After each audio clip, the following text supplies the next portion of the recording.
Imagine war criminals evading justice, slipping through Allied lines and vanishing across the ocean. Argentina became their hidden sanctuary, and their stories are stranger than fiction. Let's uncover how it happened. Europe after World War II. Imagine Europe in May 1945. Cities in ruins, governments collapsing, and the horrors of war freshly visible on every street. Yet, amidst this devastation, a shadow network began to quietly take shape, one that would enable thousands of Nazi fugitives to slip away from justice, often under the noses of Allied forces. The surrender of Germany on May 8, 1945, officially ended the conflict. But for those who had perpetrated atrocities, the real danger had just begun. Allied investigators, intelligence agencies, and war crime tribunals were sweeping across the continent, leaving no corner unchecked. Europe had become a treacherous land, with every border, port, and city potentially bringing arrest, trial, or even death. Yet, despite the collapse of the Third Reich, ideological sympathies and covert alliances persisted. Certain countries, political figures, and institutions still quietly aligned with the fallen Axis powers. Spain, under the authoritarian rule of Francisco Franco, emerged as a strategic haven. Though officially neutral, Franco's regime had long cultivated ties with Germany and Italy, and it offered discreet support for fleeing officers. Safe houses, false documents, and temporary transit through Spanish ports allowed fugitives to rest, reorganize, and plan the next step of their escape. Switzerland, too, played a paradoxical role. Neutral and officially detached, it harbored influential figures who maintained ideological sympathy for Germany. These individuals often turned a blind eye to clandestine movements, providing critical corridors through which fugitives could pass without detection. High-ranking Catholic officials, especially in Rome, also became pivotal actors. Using their authority, they supplied forged papers, safe shelter, and guidance along emerging escape routes, later called rat lines. Their actions created a shadow network that operated beneath the public eye, moving officers and collaborators away from the reach of Allied control. This combination of political ambiguity, residual fascist loyalties, and institutional influence made post-war Europe unexpectedly porous for those intent on survival. War criminals could slip through gaps in the system, traveling from one sympathetic enclave to another, all while the world believed the Third Reich had been decisively defeated. Their escapes sparked early investigations, historical debate, and the fascination that continues to captivate audiences today, as historians and writers unravel the hidden corridors that allowed thousands to evade justice. Urgent need to escape. In the chaotic months following Germany's surrender, a life-or-death countdown began for thousands of Nazi fugitives.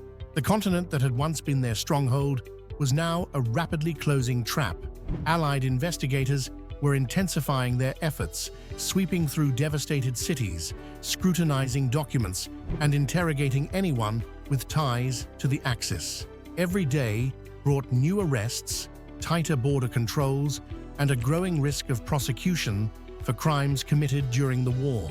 For those who had orchestrated atrocities, time was running out. The urgency was palpable. Officers, bureaucrats, and collaborators knew they had only a narrow window to vanish before the Allied net became inescapable. This pressure created a frantic scramble for survival. Forged identities, falsified travel papers, and carefully arranged transit routes became lifelines. Many fugitives sought neutral territories or countries with sympathetic authorities, aiming to reach distant lands where Europe's legal reach could not follow. Escape required meticulous planning. Routes often relied on a combination of friendly contacts, church officials, and shadowy networks capable of moving people unnoticed through cities, ports, and borders. The complexity of these arrangements highlights how sophisticated some of the clandestine systems were, operating under intense scrutiny, yet managing to outmaneuver authorities. The use of transit hubs in Spain, Italy, and Switzerland became critical to these operations, as fugitives moved from one temporary sanctuary to the next. Latin America quickly emerged as the most promising destination. Its geographic distance from Europe, combined with minimal oversight and politically sympathetic governments, offered a rare chance for a fresh start. Among the countries in the region, Argentina stood out. The combination of urgency, fear, and fading support networks pushed these men to take extraordinary risks, traveling thousands of miles to rebuild their lives in anonymity. These high-stakes escapes, fueled by desperation, resourcefulness, and covert assistance, laid the foundation for stories of intrigue, international manhunts, and secret routes that continue to spark fascination and viral interest decades later. Why Argentina welcomed them? Argentina became a primary refuge for fleeing Nazis, not by accident, but due to a combination of political, cultural, strategic, and financial factors. From the moment Europe descended into post-war chaos, Buenos Aires emerged as a beacon for those seeking anonymity, safety, and a chance to rebuild, far from Allied scrutiny. Perón's ideological alignment. President Juan Domingo Perón admired aspects of German and Italian fascism, viewing strong, centralized leadership and militarized nationalism as models for Argentina. This ideological sympathy translated into practical action. Perón's government actively facilitated the entry of former Axis members. Argentine diplomats, intelligence agents, and sympathetic officials across Europe coordinated escape pathways, moving fugitives discreetly through ports, safe houses, and neutral countries.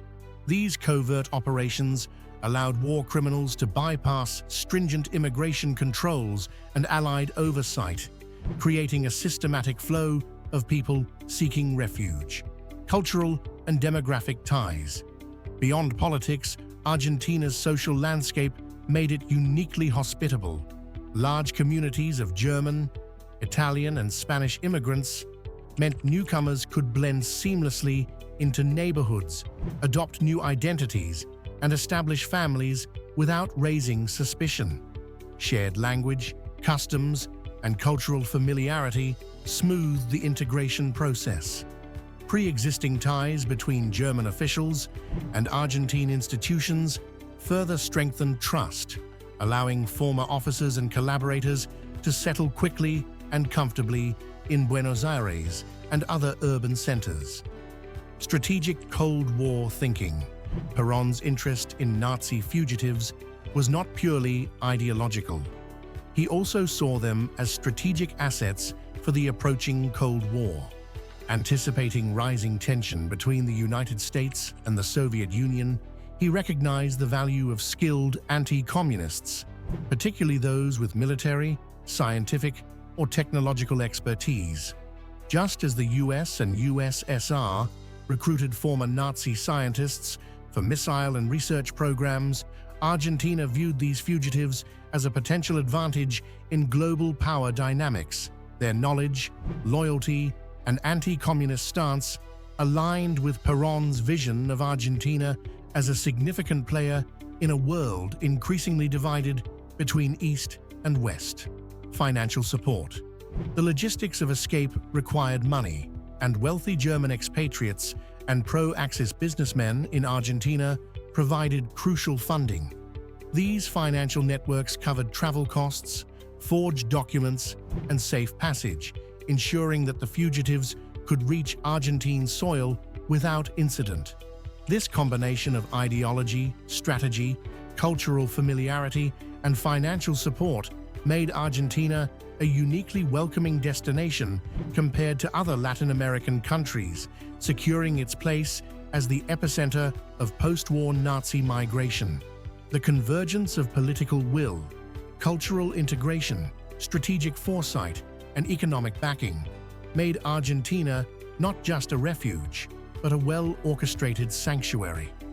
Thousands arrived, believing they had left Europe behind for good, unaware that their presence would leave a lasting imprint on history, intrigue, and global investigations for decades to come. Latin America as the only practical refuge. For Nazi fugitives in 1945, the post-war world map offered very few options.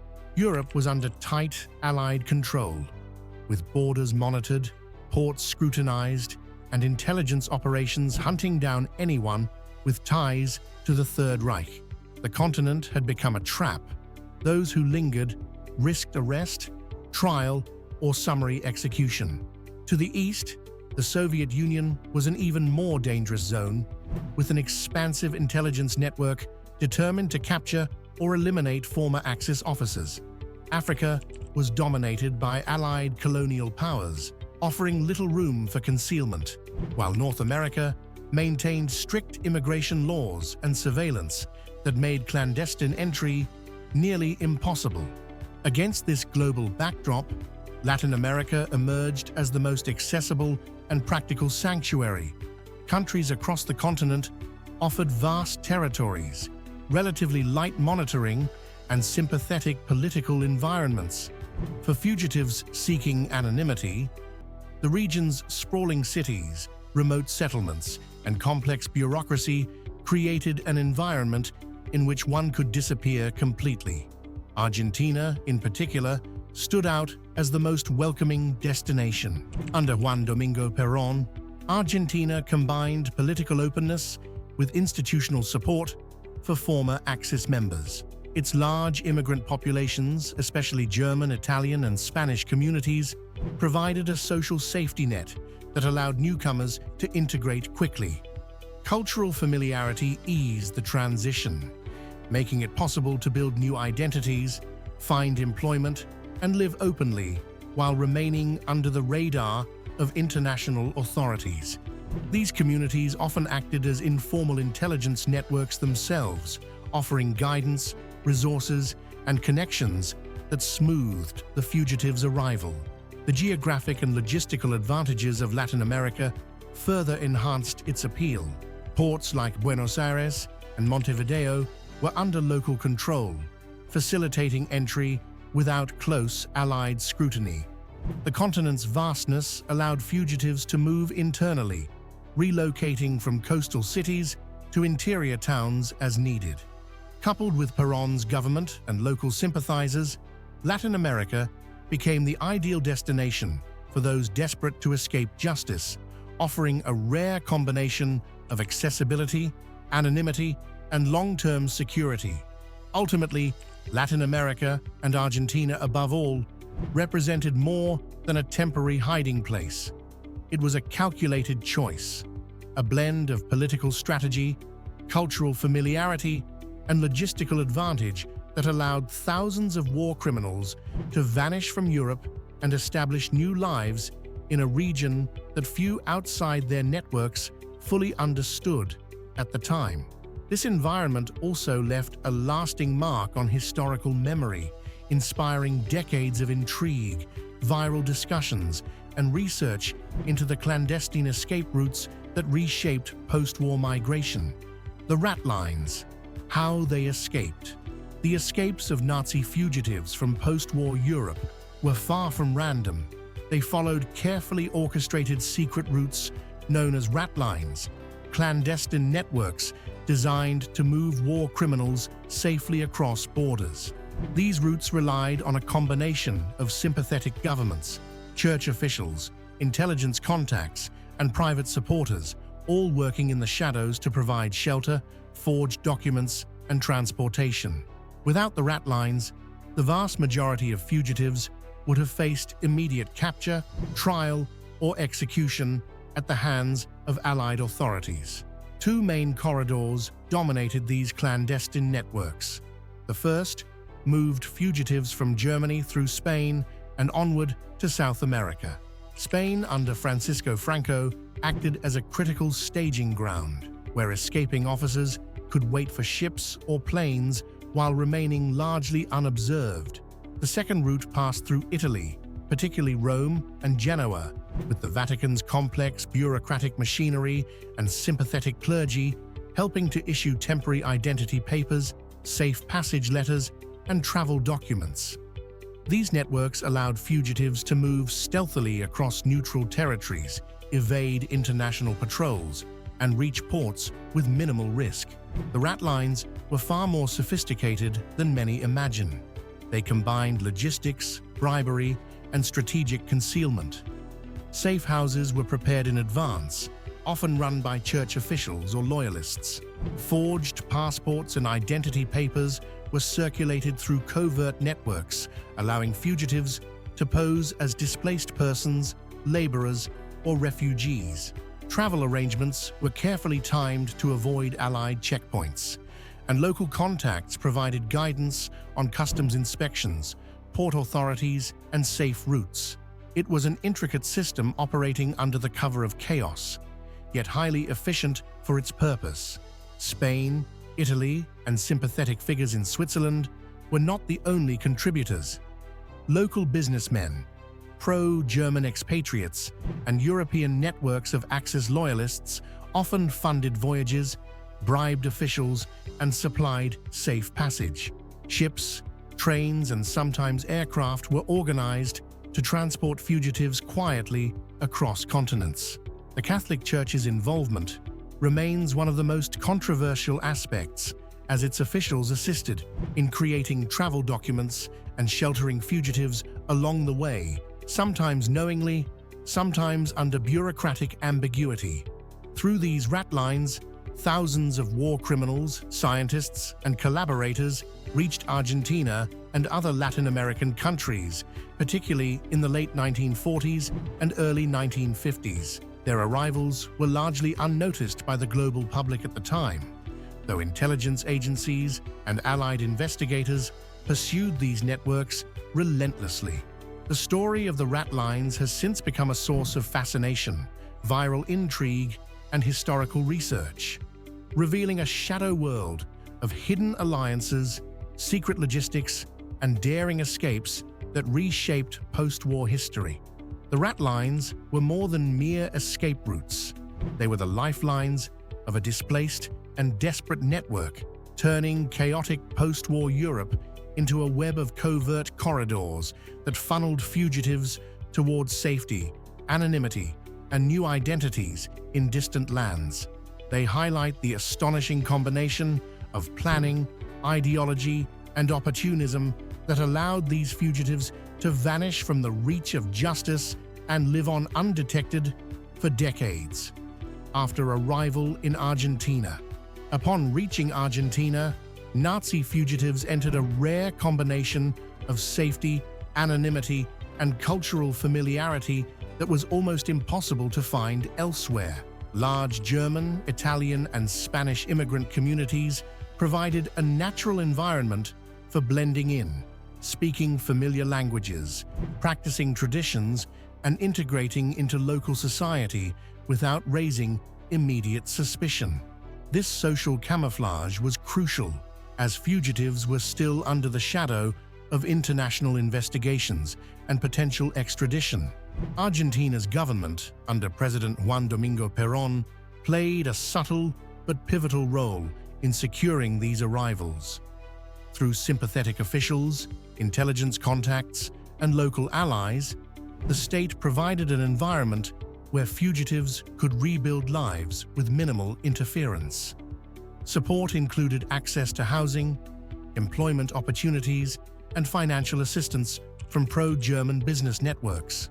The combination of state tolerance and immigrant community support allowed many to live openly, unlike in Europe, where Allied forces relentlessly pursued even minor suspects. Fugitives often adopted entirely new identities, complete with forged passports, employment histories, and fabricated personal backgrounds. Churches, social organizations, and expatriate networks further facilitated assimilation, providing connections and opportunities that allowed former officers, collaborators, and scientists to reconstruct their lives.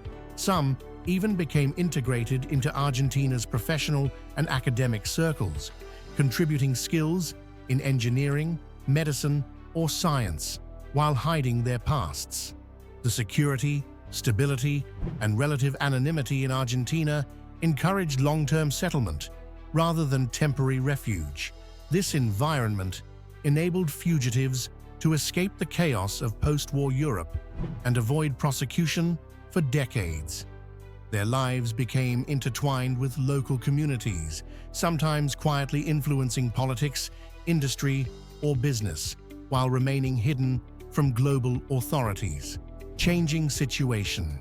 After 1955, the safe haven that Nazi fugitives had enjoyed in Argentina began to shift dramatically in 1955, following the overthrow of President Juan Domingo Perón. The new administration, opposed to Perón's policies and sympathetic networks, questioned the presence of former Axis officers and collaborators. Individuals who had once moved freely under state tolerance now faced uncertainty, fearing possible extradition, legal scrutiny, and loss of protection that had previously shielded them from Allied authorities. This political upheaval created an atmosphere of anxiety among the fugitive population. Many had spent a decade building new identities and networks, only to realize that the fragile balance protecting them could vanish overnight. Some opted to relocate within Argentina, moving to more remote areas or cities where anonymity could be maintained.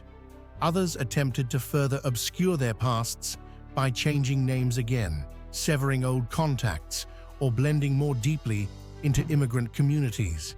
The post-1955 era marked a turning point in the story of Nazi fugitives in Argentina. While the initial years of Perón's government had offered a unique combination of protection, cultural familiarity, and opportunity, the political transition exposed the fragility of clandestine networks and underscored the constant tension between survival, secrecy, and accountability. Historians and researchers continue to study this period, fascinated by how political shifts reshaped the fate of those who had escaped Europe's post-war justice system.